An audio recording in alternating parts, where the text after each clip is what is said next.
शीरीं उधर हो, कुछ गुलू गाया किया।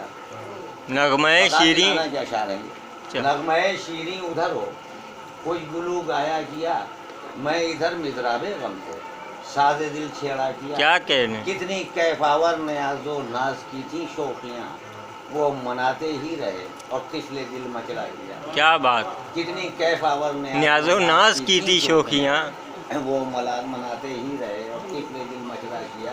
अब वो शेर जिसके लिए चने गज़ल कही होगी कि छुप गए तो और भी ओहो मुझको नजर आने लगे। छुप गए तो और भी मुझको नजर आने लगे। सख्त हैरत है ये कैसा आपने पर्दा किया।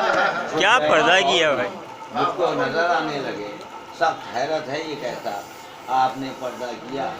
और हम अपने दादा का भी 4 मिसरा गांव की जुबान में पढ़ देते हैं, टेप कर ही लो। इफ्तिखार दादा की ये नाम लेबे तोहरे, नाम लेबे तोरे, हम खराबे सही, नाम लेबे तोहरे गाँव में आउट तोहरे, नाम लेबे तोहरे गाँव में आउट तोहरे, हम खराबे सही मगर कहाउट तोहरे, ऐ हाशमियो लक़बियो मुत्तलब।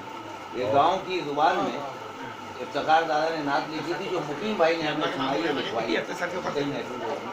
आप सबकी बड़ी मोहब्बत और तमाम का शुक्रिया, बिलखुसूस भाई का, भाई तो लंबा बैठ गया।